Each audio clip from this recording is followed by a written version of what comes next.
Welcome back to Chow Time Pod. It's your host, Red. Got a video today from FBE Capital. Why men aren't committing in modern dating. Women. Please like and subscribe down below. Really appreciate that. See that chow. Shout outs to you guys, the viewers. Always sending me a lot of videos. Makes my job a little bit easier. Enjoy. That I could have a conversation with him, that he could be here with me, that he could have chosen me. Trying to get a guy to commit or trying to see where things go, I indulged in hookup culture. Why am I not good enough to date? If you want to hook up with me, why do you not want to date me? And then it's Because we enjoy sex. A lot. like, is it my personality? Am I that Maybe. insufferable? When I tell people that I've never officially been on a date with someone, they don't believe me. But to me, a date is like actually going to a nice restaurant that someone's planned, and I've never had that. So it's just a lot of Netflix and chilling or something. Clearly, I'm not doing something right. If you do not want to be with her, just tell her. When I was little, I really didn't think it was going to be this hard to find someone. It's literally just so confusing and so stressful, and no one seems to really know what they actually want. When, like, Mostly women. I don't know how to fix this. I just want a family.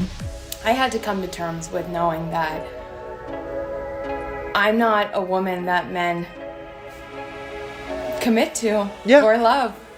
You They for the want, streets. but I've never had any big romantic gestures. So it happened again. I had a date cancel on me and I got stood up. And I have been stood up. I know I deserve better. And you know, we see all this. Men go through this too. I'm not saying we don't. We probably go through this so much more than these women. We don't have videos out here or compilations of us crying, bitching, and moaning about everything. But this is what women get to do. They get to monetize this shit. They get to cry on camera, get the sympathy from simps, and make money. But he was that person for me. So obviously, these women that you just saw can easily get 100 plus dates in a single week. Yep. Either through dating apps or in real life. However, what they can't seem to get is for any of these guys to stick around or to show some genuine interest for more than 45 minutes, and that is what's driving them crazy. Stop fucking ghosting. You never hear, oh, I want you in my future. Instead, you hear, oh, I want you on top of me in bed. It's so fucked up. And I'm tired of being single. And I'm not capable to find someone who is able to get interested in me, in myself, for a long time. I don't know. It's only about superficiality, relationships. Things have gotten so bad in modern dating Honestly, if he just eats the butt, you know. that some of these women are now trying to come up with ways to force men into committing to them. Like a month after we first met, our first date was October 18th. We drafted up relationship terms and conditions. What the Now, fuck? I will admit this is absolutely psychotic to write up 2 weeks after meeting somebody on Tinder, but If we required commitment before sex, we would have more relationships. True. We must have plans on 2 weekend nights per month and 1 weekend day. If we go out together, we go home together. Once every 4 months, you must send me flowers. The irony here is that these are all old school ways of dating. It was called courting and marriage that were deemed to be too restrictive and too sexist for modern women. And don't even get me started on this new bull called dating deposit. She agreed to reschedule on one caveat. He would Venmo her a $50 deposit. Women are Now, in crazy. all honesty, I don't know exactly how prevalent this is, since I've only seen it pop up here and there, but if you're engaging in this, you need to stop right now. Women talk about not wanting to be treated like objects all the time, and then they come up with shit like this. Duke said she's sent around 6 Venmo requests ranging from $1,500 to $3,000. Okay, then just agree that's your merchandise. Which is exactly what a car company does for its cars. Not to mention that plenty of women will flake on guys as well, so then what? Are we both going to pay a deposit on the other person? Because this completely cancels out the deposit. Unless you want to uphold some sort of sexist double standard where only the man has to pay the deposit, of course and women they are can free hold to that. not show. Just like pay for the date, plan the date, ask her out, text her first. But Look, what's wrong with men paying? I mean, it's a first date, they've asked you on the date, they should be honoured to have you there. Men always pay on my first date. I would not go on a date with a guy and split. All right, maybe this sounds a little ridiculous, but like, if I'm giving you my time, I mean, maybe you should pay for my dinner. So I guess women have no problem at all upholding a double standard, just as long as it benefits them. Okay, and what about a second date? Does it change then? Second date. It's just funny when they say, when you give me my time, I'm giving him your time. You know, that's exactly what escorts say. They literally say, you're paying for my time. I just realized that right now because I've been watching a few movies, and the escorts say that. Like, oh, you're not paying for sex, you're paying for my time and company.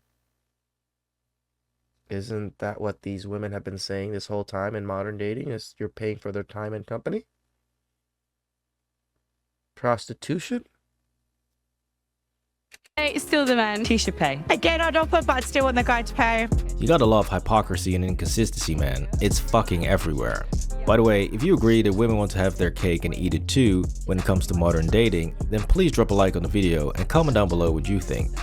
Because instead of just slightly tweaking the old system of courting and waiting till marriage, society said fuck it and burned the whole damn thing to the ground, giving birth to hookup culture under the banner of empowering and freeing women. A man has been able to go out and have a one-night stand, and obviously he's having a one-night stand with someone. I do have a high sex drive, definitely. I just have like friends who we just basically have sex. If you don't care and you're going out to have your needs met, there should be no shaming and there's nothing wrong with having sex on the first date. So I would always want to sleep with someone first before I Do you guys hear that? This is the advice they're giving each other. Mainstream media is giving to women. It's okay to sleep on the first date. Shouldn't get shamed for it. committed to a relationship. However, now that they are free to be just like the guys, many women want to go back to getting commitment up front and having guys spend time and money on elaborate dates. I don't even condone drink dates. As a man, societally, he gets paid more, and his time that he has more of because he's not doing hair, makeup, and shaving his legs. We are doing dinner. You're gonna pick me up, we're gonna come to the restaurant, we're gonna see your table manners, we're gonna see what you order, we're gonna see... Women have one of the worst, at least modern women in the United States have one of the worst table manners out there. Most men have somewhat of table manners because we get called out on that shit.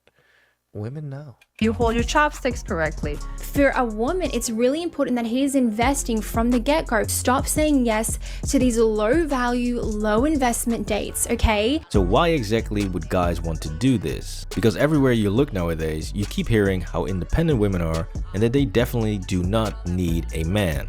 I would love to know, what do we need y'all for? I think women are better than men. At what? Everything. So name two things. I just think we're better. Women don't need men in order to make money to provide for themselves or take care of themselves. Who are you working for? Who's paying your bills and your salary? It's fucking men. Well, that's fine and all, but you do realize that that shit actually works both ways, right? Since men also don't need a woman to provide for them or cook for them, since there are hundreds of apps that do exactly that. Which means that technically both men and women don't need each other in a civilized modern world with modern comforts. However, the difference is that men don't constantly scream this from the top of their lungs, and men also don't go home and then make TikTok videos about how lonely they are after just saying that they don't need men. True. Gorgeous, gorgeous girls don't cry over a boy in a car. Gorgeous, gorgeous girls don't need a boy. I'm so sick of this. Like, I'm so sick of not feeling like a priority to you. I need some. I mean, when I date women, I literally tell them that. You're not a priority. My YouTube, my family. You guys are maybe number 4 on the list. And I have to say this seriously because when I start dating women, they feel a way because I don't give them that much time and attention because I'm fucking busy. There's money to be made. Coochie's nice, but money's better majority of the time. If we're just comparing money to coochie. I need to have my back. I do. I'm admitting it. I could say I'm a strong, independent woman that doesn't need no man, but I am saying I want a man and I need a man. Nope. Now that is what you call some mixed fucking messaging. So currently, you have modern women wanting courtship and chivalry, but they seem to forget that those two come at a price. Courtship and chivalry existed for a very specific reason, which allowed both parties to benefit from it. Women were getting safety and security of income and access to wealth, while men were able to build a legacy and show their level of success through marriage and children. So clearly, both men and women had a vested interest in finding a long-term partner, and this created a very strict code of conduct for both men and women. That is no longer the case, because even though both men and women have lost some benefits from long-term relationships, it is men who have seen the cost of engaging in long-term relationships rise while losing benefits. 53% of marriages end in divorce in New York State. So if I said to you there's a 53% chance that when you walk out the front door today, you're gonna get hit in the head with a bowling ball, you would either stay inside or at a minimum you would wear a helmet. Which is exactly why some men are simply playing the field but not committing, while others have completely checked out. And this brings us to the original question, why are men not committing to women, or why are men not even showing up to date these women? Well, there are two main reasons for this. The first is simply women selecting men that clearly do not want commitment. Take this girl for instance. But every single time this happens, I always tell myself like, oh, you'll get over it, or like, you're over him, it'll be fine, right? She's a very attractive woman, and she seems to be very nice, a bit crazy perhaps, but still very nice. So I'm sure plenty of guys would love to take her on a date or be in a relationship with her, but somehow she's getting ghosted non-stop. I haven't blocked his number and he hasn't texted me since he ghosted me. He hasn't, not once. He ghosted me once and then he ghosted me twice. The second time before he ghosted me, he's like, I want to make it up to you. I want to take you out on a date. I can't stop thinking about you. You did nothing wrong. Now if we translate this disaster into male speech, then it's very clear she's a dude who has multiple options, all of which are better than her, and he's clearly not done playing with those options. This girl literally has the power to get married tomorrow if she truly wanted, but she chooses that one guy out of many who are willing, who is completely discarding her and treating her like trash. So yeah, you're never gonna find love or commitment if you keep operating this way. It's basically the same situation as George and Anfisa, when he was hoping that Anfisa would one day truly love him for who he is and not see him as just a green card and a bag of money. So basically you're saying if I can't provide, I'm worthless to you.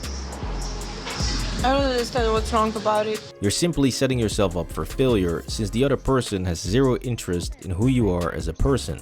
So the question shouldn't be why are men not committing, the question should really be why are women choosing guys that don't want to? Well, that actually comes down to simple economics. If you want $1 million house or $1 million car, you actually have to show up with $1 million. But when it comes to dating and wanting $1 million man, most women only show up with a cute smile and empty pockets. What do you bring to the table when you're in a relationship? Everything. Why would I qualify myself to you? What do you bring to the table?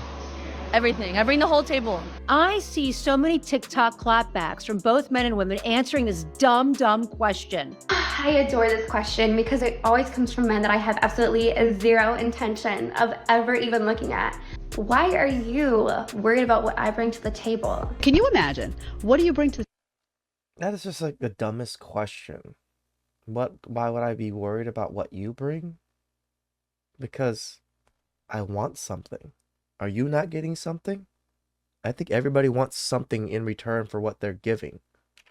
table? And the guy's like, this. Women would be like, so who pays the bills? And what does your car look like? And what kind of job do you have? I got this. And are you going to take care of the family? And do you know how to like fight? Like if I was in trouble, like you're going to protect me? And they'd have a whole list that you'd be checking off. He'd be like, well, you can barely keep up. And they're just like, this. It's pretty funny how all of these so-called boss bitches are ready to rule the world, but they can never answer a basic question like, what do you bring to the table? I guess this question attempts to investigate someone's value, but the question itself has no value because there is no table. Anyways, yeah, but there is a relationship which the table represents, you fucking idiots. My point is that if you're looking for that specialty guy that meets all of the criteria on your massive fucking list, Heather bought me her list of requirements, so let's check them out. He must be between 30 and 45, financially stable, no kids, 5'10" or taller, honest, reliable, sweet and kind, quick-witted, romantic, and must never wear sweatpants. What? Okay, well, we got some more requirements. Must be adventurous, must be humble, must be spontaneous, must be a planner. It's so funny that these women just put their standards higher and higher, and they go on TV and stuff thinking that people are praising them, that they have such high standards, not knowing that people actually make fun of these people. They make fun of your ridiculous standards. You're not even a real person to a lot of people. You better bring something special to the table to make sure that that guy sees value in being with you, investing time in you, and giving up all other options that are just a swipe away. Because if you don't, you're going to get played very hard, and it's going to hurt.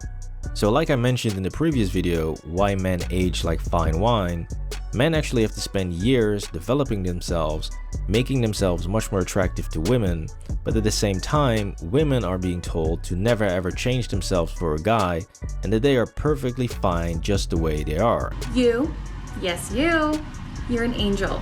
You're a goddess. Your body is beautiful. I want you to have a beautiful, soft, amazing life where you're valued and upheld and worshipped and all the things you want. You just feel like a goddess life. Goddess, goddess, goddess. You are beautiful. You are gorgeous. Well, that's fine and all if you still believe in fairy tales, but in the real world, those women are going to face a harsh reality check. And as he comes back into the car, he tells me, I don't think we're gonna have a good time. And I thought he was kidding, and I'm like, huh? He's like, I'm taking you back home, you're not my type. Oh my God. I'm sure it's because I'm overweight. Yeah. That he didn't want to go, like, continue the date or whatever. And why are you crying and bitching and moaning about it? You know the issue that you have about yourself, that men seem to have an issue with, and it's very correctable. It's very fixable by you. But you're gonna come out here, bitch and moan, and say this man was some kind of degenerate that didn't love you because you were a big girl. I'm just like, wow, like, it was so fucking awkward. But people don't just want to date me in my day-to-day life. Like, if he was actually interested, then the date probably would have gone better, you know? Like, this is our second date, and he's not once told me that I was pretty or that I looked nice, and just maybe you don't elicit those compliments. And he doesn't, like, ask me questions about myself, and I know that the answer is he's just not interested. Like, I'm aware of that, but, like, neither is anybody else, and at some point, I don't want to be single forever. You see, women are constantly being lied to by other women, and they forget that if you are dating men, then maybe you should actually try to appeal to men instead of other women. Otherwise, why the hell would a guy want to commit to you? It is truly baffling that many women keep engaging activities that men clearly do not find attractive in a long-term partner, and then complain when they get rejected. This was why men aren't committing to women. Please drop a like on the video. Shout outs to FBE Capital, wonderful videos. I featured him a couple days ago, and a lot of you guys were like, feature more of him. So you got it. Please subscribe down below. I really appreciate that. Catch you guys next time.